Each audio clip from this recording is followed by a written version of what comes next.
Dr. Tillmann Benfey, Professor of Biology, University of New Brunswick.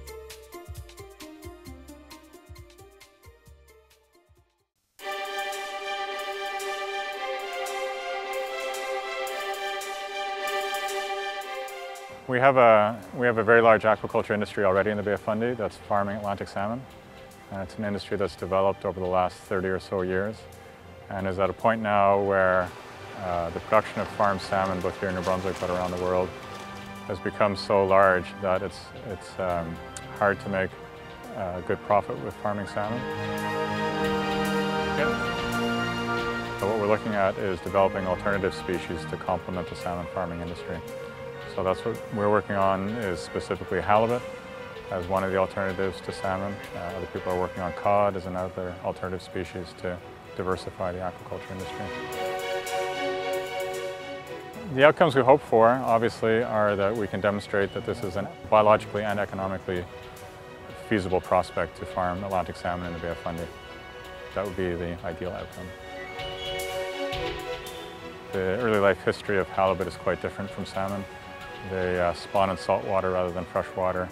They have eggs that float in the ocean rather than being buried in a stream bed like for salmon. So it's been a real challenge to get hatchery production of halibut to a stage where we can get juvenile fish to put in cages. And that's now the case, so the next question is how well will juvenile halibut grow to market size?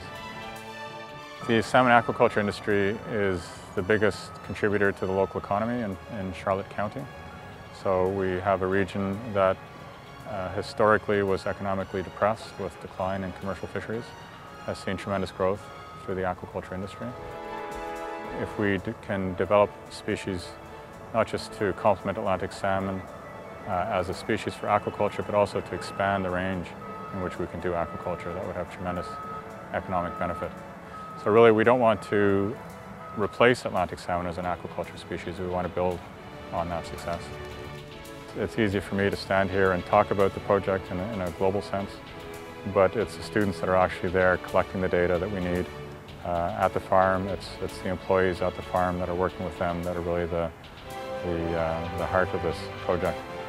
So it's a pleasure for me to be in front of the camera, but really to say that I'm one small part of a big team that's made all this possible.